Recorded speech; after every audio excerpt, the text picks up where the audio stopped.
Channel open. Welcome back to WeeklyTrek, a proud member of the TrekCore Transmissions podcast network. I am your host, Alex Perry. What's today's date? The date. Today's show was recorded on May 24th, 2019, and is current through the end of Star Trek Discovery Season 2, so beware of spoilers. All right, let's get into the show. Good day, Voyager, and welcome to A Briefing with Neelix. It's a catchy title, isn't it? WeeklyTrek is a 30-minute news show covering the biggest stories from the Star Trek franchise. We are in a new golden age of Star Trek. There are 5 television shows in production, possibly more on the way, and enough merchandise to fill the Bajoran wormhole. So stick with me, and I'll help you sort the real facts from a lot of the Dominion propaganda that you'll find online. But I can't do this alone, and my guest this week is Lisa T. Lisa, welcome to WeeklyTrek. Thanks, Alex. It's great to be here. Oh, it's fabulous to have you. So, Lisa, I start the show every week. I ask my guests something that's making them feel good about Star Trek at the moment. There's probably some obvious answers for this week, but tell me what's got you moving at Warp 10. You know, I just love how I feel like we're living again in another golden age of Star Trek.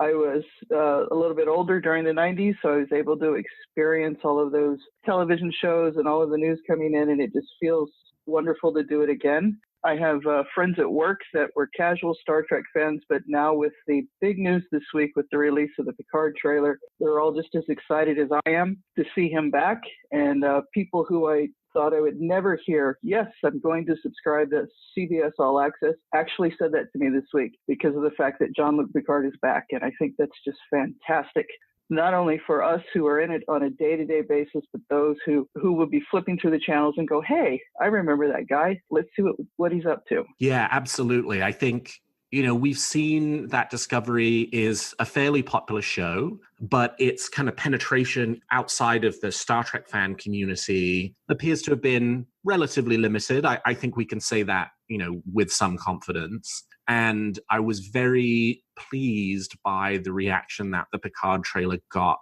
on social media yesterday. The way it lit up, people were talking about it who never would talk about Star Trek were it not for the return of Jean-Luc Picard. And so I think this is a very savvy move by CBS to get a star as big as Patrick to return to the franchise and to re-engage and reinvigorate a number of very casual fans who, you know, probably watched some Star Trek The Next Generation while they were growing up because it was on all the time, or, you know, who were just kind of living their lives and they found that Next Generation sort of wherever they turned, who might be curious to tune back in and find out what's happened to this character in a way that asking them to commit to a new show and a new crew is always a bit more of an uphill struggle than relying on something that they already know. So yeah, it is super exciting and we'll get into it, but boy, what a trailer.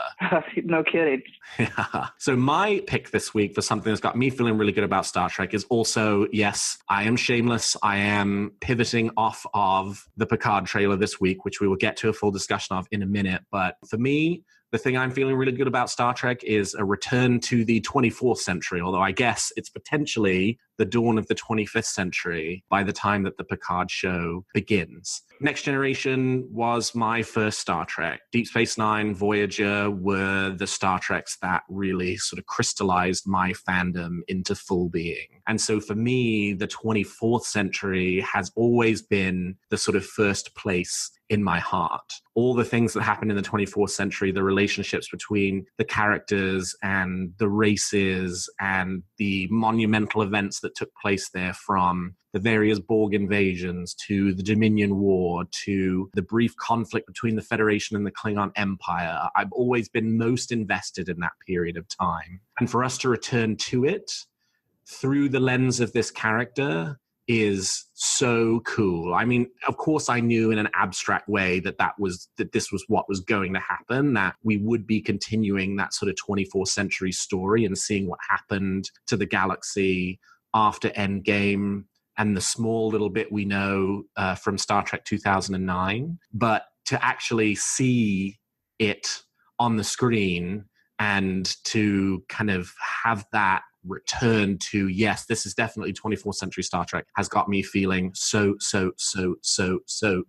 excited. I can't even begin to describe it. Oh, I'm right there with you, Alex. I'd almost forgotten how good it felt to see the 24th century until I queued that trailer up last night. And it just brought back all these feelings that I personally, when they say coming soon, I hope that means sooner rather than later. Absolutely. I am well with you. Well, with that, since we're already talking about it, let's turn to the week's top stories. There's a war going on, and I'm a reporter.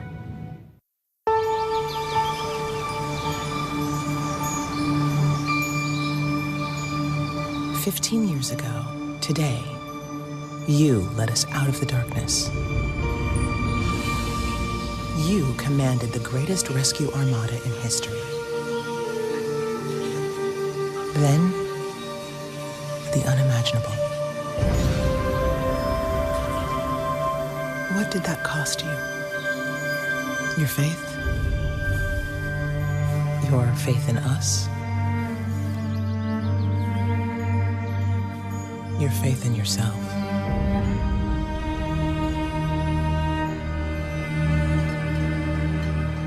Tell us, why did you leave Starfleet, Admiral?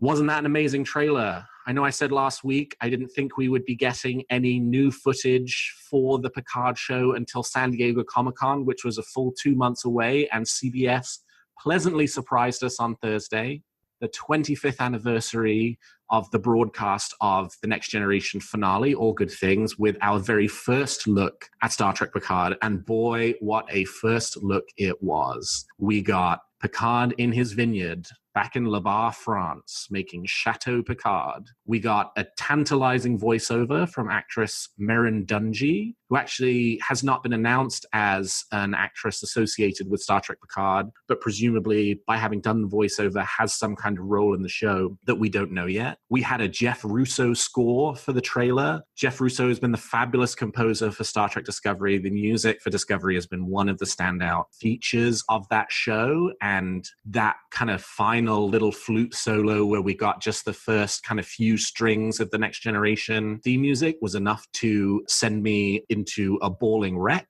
We found out that Picard was an admiral at one point, that he's no longer in Starfleet at the moment, and that 15 years ago, there was some major event in his life in which he commanded the biggest rescue armada in history. Of course, we can theorize about what that was in relation to. But Lisa, how did this trailer make you feel?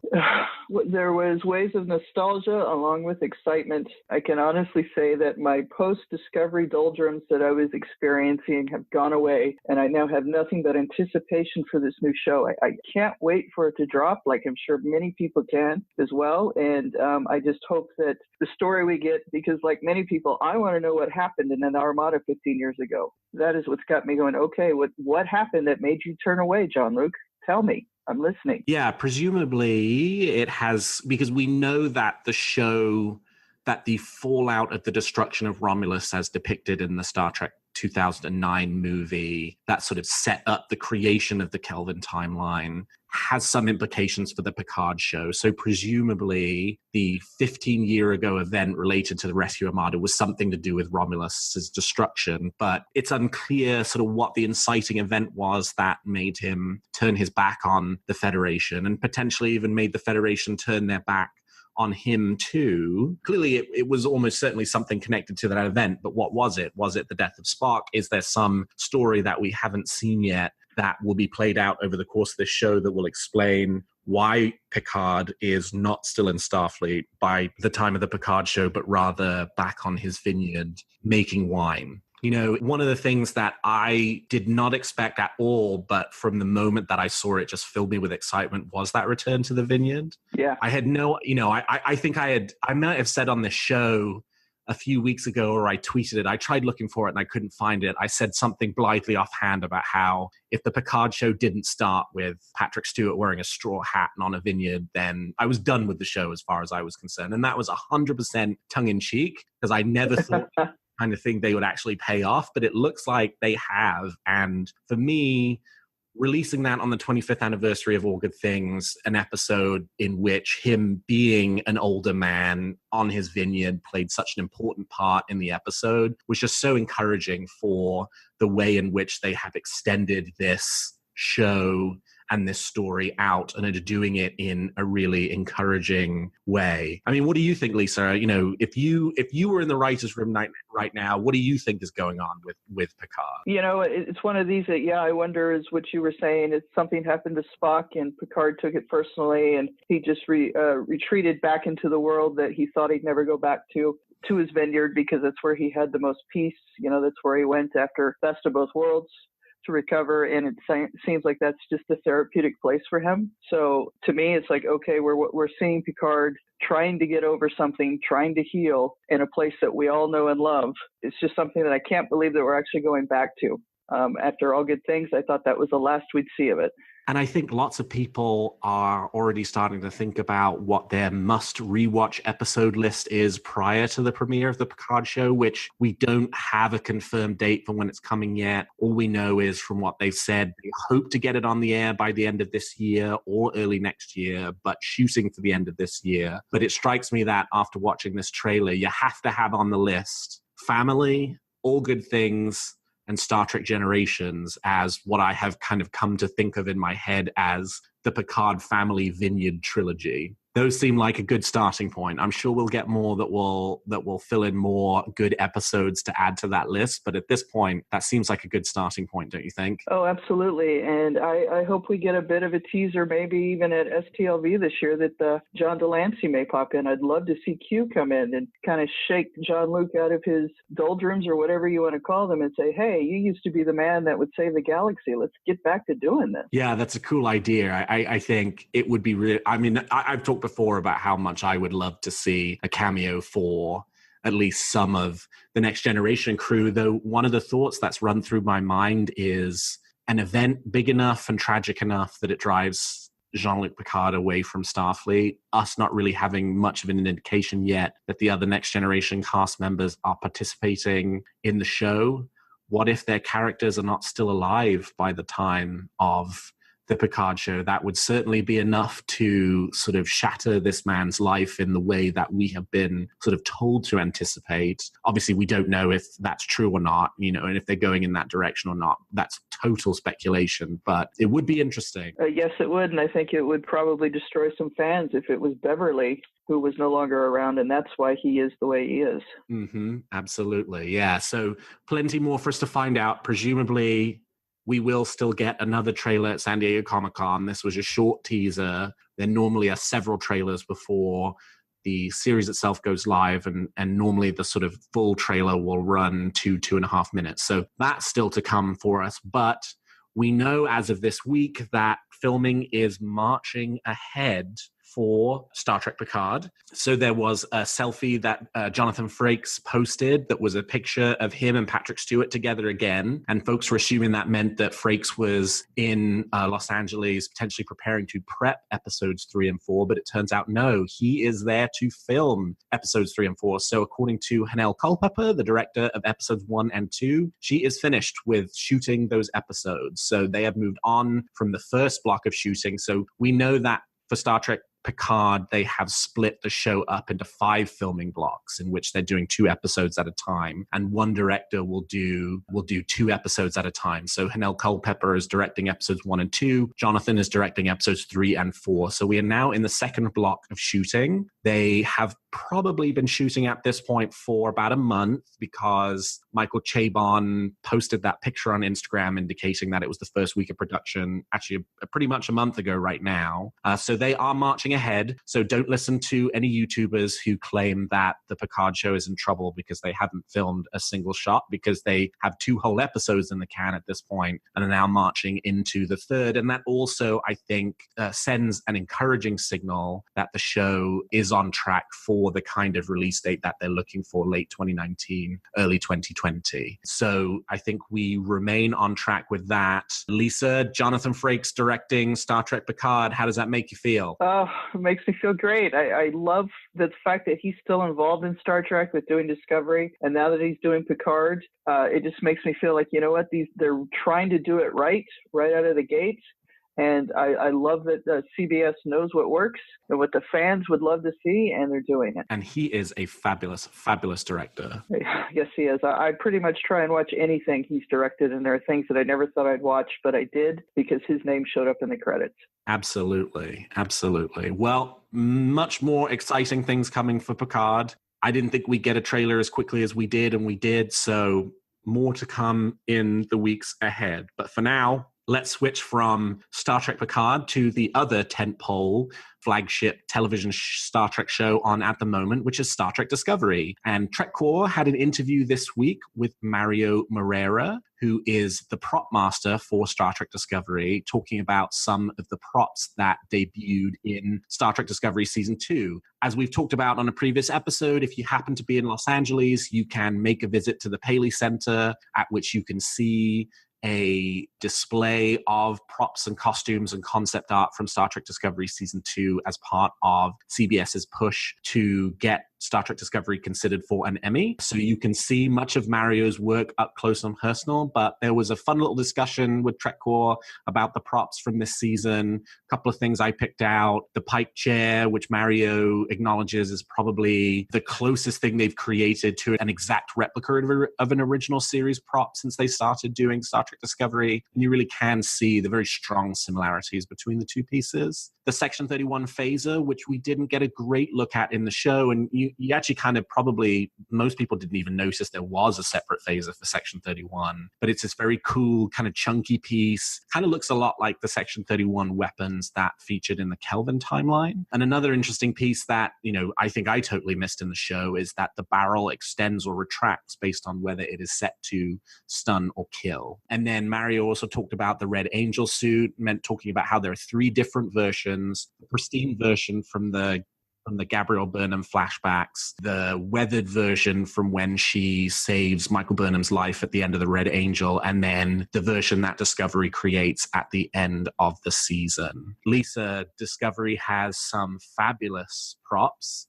Do you have a personal favorite prop from Discovery, or was there anything about this interview that particularly stood out to you? When watching the show, one of the props that I just loved that popped out was when Ash Tyler used his Section 31 badge as a communicator, something that, we all know because we're TNG fans, and then Pike turns around and says, wait a minute, how did you do that? And I just kind of got a chuckle, because to me it reminds me of how a lot of our technology today is actually coming through the military and organizations we may not know about. Like, GPS was first invented for the military, and it's something we use on a day-to-day basis now, right? So to me it just seems like that with the Section 31 badge and him using it as a communicator was the precursor to what we got to see later on. Yeah, that was extremely cool. I really liked that little moment. It was a nice, fun nod to 24th century technology. But I think you're totally right. It's totally in line with what we've seen from Section 31 in Deep Space Nine, particularly that they do have more advanced technology than the rest of the Federation. The ability that Sloan has to be able to kind of appear and disappear at will is never explained, but clearly is some kind of extremely advanced technology in Deep Space Nine. So totally in character, I think, for them to have that kind of capability that, as you say, would then sort of trickle out to the rest of Starfleet over the course of, I guess, probably the succeeding century. So that's super cool. And that was a really nice touch. I really like that. Anything else about the interview for you? I live in Southern California, so my plan is to hit the Paley Center next month before the exhibit goes away. And I hope to take a look at some of this stuff up close. It looked really good in the interview, and I can't wait to see it. Well, you will have to send us some pictures so that we can share them with folks like me who will not be lucky enough to get out to Los Angeles before it closes next month. Absolutely. All right. So from Discovery to actually a fun story. You may have seen at the beginning of last week, there was a photo trending first on Reddit and on Twitter that was of a enormous model of the USS Enterprise A with a little for sale sign hanging off the front of it, sitting on the front lawn of somebody's house. There was a lot of theories, was this real? Was this a prank? Was this a doctored image? Nope, it was totally real. There is a chain of Cineplex cinemas in Toronto, And in them, they had these models of the Enterprise, because I guess at some point the cinema chain had a relationship with Paramount. And this particular model came from the Silver City Richmond Hill Cinema, which during renovations last year, one of the contractors was basically told to get rid of this 12-foot model. And he decided rather than put the thing in the trash, he would keep it. So he kept it for, I guess it's been now nearly 6 months, and then made the decision to sell it. And it was purchased by a man named Bill Dern, who runs a boutique public relations and marketing firm in Toronto, for $600. So Bill is now the owner of a 12-foot long model of the Enterprise A, which is a tremendously large piece. And I have no idea where he's going to put it. But a super fun piece. Lisa, if you had the ability, would you have snapped up this Enterprise model? Unfortunately, I don't have enough space for it. If I did, I would have absolutely gone and seen if I could purchase it. When I saw this story, I laughed because I thought, what would my reaction be if I was driving down the street and there was an Enterprise laying in somebody's front lawn? I know, right? But, if I had the space, I'd take it in a second. If anybody's got a replica of Voyager out there, I'd find the space for that. Well, so the interesting thing was there have been a few kind of really big models that have knocked around over the years. And it's actually really nice that this particular Enterprise has survived, because the fate of those other models, many cases, is not so happy. So there was a big Voyager that was at Star Trek The Experience, along with a big Enterprise D, Klingon Bird of Prey, and a refit motion picture version of the Enterprise. And when the Experience was closed, most of those models were destroyed during the demolition process for Star Trek The Experience. Much of the Experience's fixtures were saved, and many of them were auctioned off. I actually happen to own a drinks menu and a food menu from Quark's Bar, which I'm pretty proud of. But the big ship models did not survive the process intact. So that was a huge loss. So this story fills me with joy, because it's nice to know that someone is looking after something of this size, because, as you say, there are not a lot of people who have room to accommodate a 12-foot long model of the USS Enterprise. So it's wonderful that there is somebody who does have that kind of space, who has a place for it in their home. And more importantly, his wife said, yes, bring it home. Yes, which I think I would run into trouble in that respect.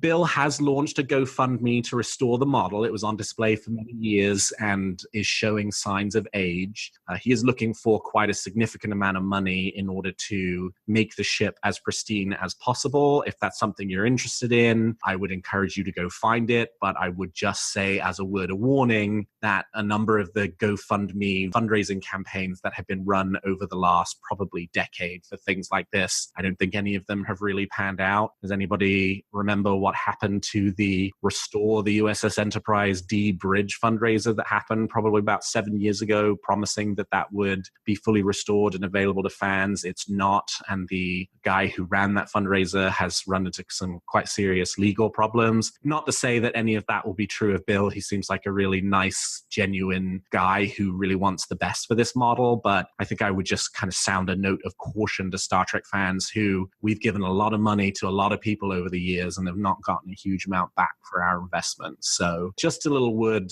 of caution there for anybody who's thinking about jumping in. And our last story this week is about the DS9 documentary going international. So I mentioned on our supplemental episode with Jen Tift last week, in which we talked about the DS9 documentary, that they had announced there would be showings in the UK and Ireland.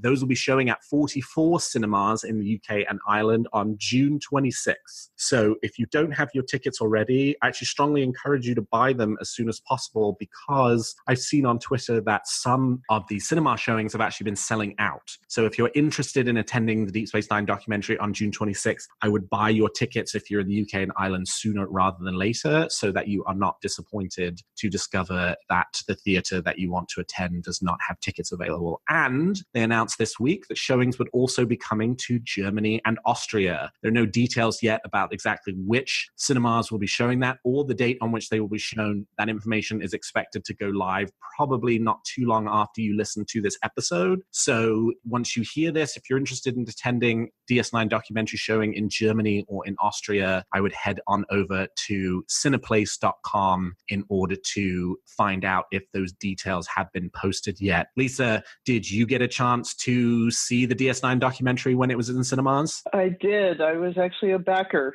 so I've seen it twice now. And tremendous. Yes, I was actually a latecomer to Deep Space Nine. I didn't watch it until it hit Netflix a few years ago, and it was love at first sight with that series. And so with seeing the documentary come together and what we were able to see again, I think it's just great. And I also think that it's fantastic that fans outside the U.S. and Canada will be able to see it on the big screen with a bunch of other people who love Deep Space Nine as much as they do. I think it's fantastic. I agree. And what better countries than the UK and Ireland, Germany and Austria to be showing this film, because we know that there are such large, vocal, passionate fan bases for the franchise in all of those countries. So tremendous that they will also get the chance to see it. And hopefully there will be more countries in which there will be announced showings in the future. I think the DS9 documentary team have said that if you're in a country for which there has not been showings announced yet, to reach out to your local cinema and ask them to put on a showing and start a conversation that way. So hopefully we can get this out to more of the world. But as we also talked about last week, we're anticipating Blu-ray and DVD releases for the DS9 documentary. So there should be an opportunity for anybody anywhere in the world to see this fabulous movie, which if you haven't got the chance to yet, you absolutely should. And if you're interested in more of a discussion on the Deep Space Nine documentary, go back to our supplemental episode for last week, where Jen and I talked about it for a while, things we liked about it, and had a really nice time. All I can say is if anybody's listening, can we get Deep Space Nine in HD, please? The entire series. Yes, that's my hobby horse. Again, Brits, Irish, Germans, Austrians, make sure you pack out those theaters. I know you're doing a good job so far, but let's see that we can do the best job that we can to continue to send that signal to CBS that there is a market for Deep Space Nine in high definition. Let's do it, guys. All right, we've talked about the facts, and now let's speculate on what's going to happen in the future of Star Trek. You make some very good points, Captain. But it's still all speculation and theory. So each week, I and my guest are going to give you a theory or a wish that we're nurturing about the future of the Star Trek franchise. So Lisa, let me hear your theory or wish for this week. My wish for this week is if we're going to look at new shows, and I hope Alex Kurtzman's vision of a new Star Trek on every week of the year comes true. A show based on a book I read recently called The Articles of the Federation. That book happened to merge both my love for West Wing and Star Trek in one, and I thought it was a fantastic read, and it got me thinking. We never see or have seen in depth the side of the politics in the Federation and the presidency when stuff happens, right? We know the bad roles. We know they come down and they tell our favorite captain, no, you can't do something. But I'd like to see the other side, and maybe a series where we take an incident that we know from the great stories that we have in the past, and we see how it actually affects the people who are having to govern and keep relations with the different species throughout the universe that we know.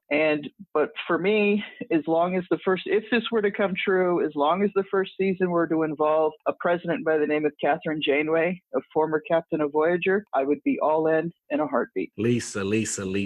This is probably the best wish I've heard on Weekly Trek so far.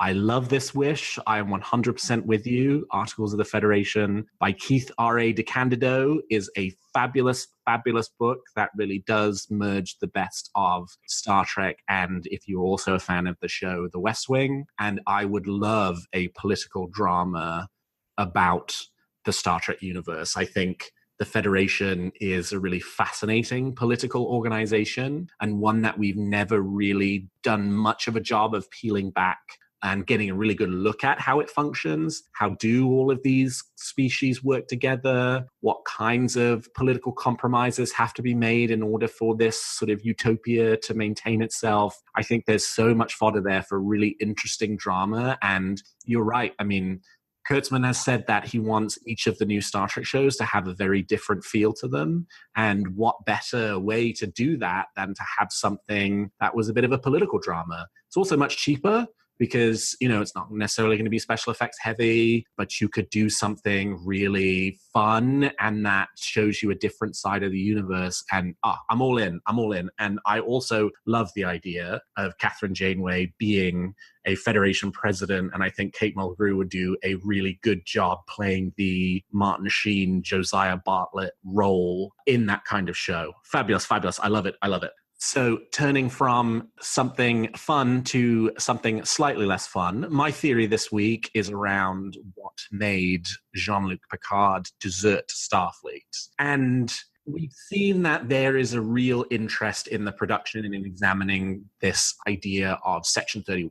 It's come up in Discovery. It's going to come up in the Section 31 show. And I wonder if we might not see the sort of beginning and the middle and potentially the end of the Section 31 story as told through the Picard show. Clearly, something happens that shatters his faith in the Federation and potentially shatters the Federation's faith in him. And I think it would be really interesting to see a Section 31 tie-in to that. That would kind of tell the end of the Section 31 story. How does the idealistic principles of Starfleet and the Federation ultimately win out against this very morally gray organization so that we can finally put it to bed? The books, obviously, and I've talked about this in the past, have told their own version at the end of the Section 31 story that I love, that Discovery adapted slightly with the idea that Section 31 is controlled by an artificial intelligence. But I think there's room for seeing another version of that story on the screen and have Picard be a driving force for overcoming this kind of dark stain that exists on the history of the Federation. Lisa, what do you think about that theory?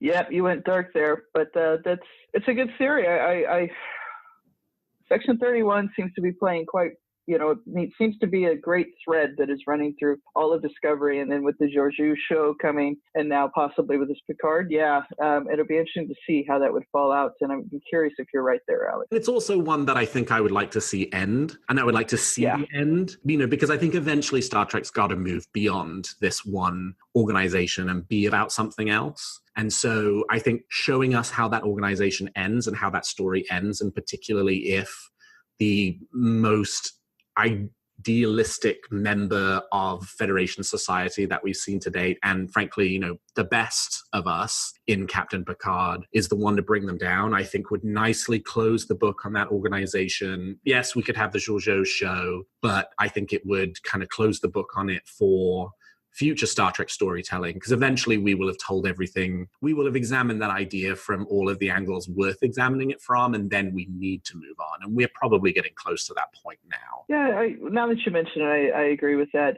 Section 31 is a great what if, but after a while it kind of runs thin. And there's some storylines that we saw in Star Trek with me where it was like, I enjoyed it, can we move on? And this may be one of them as well. Right.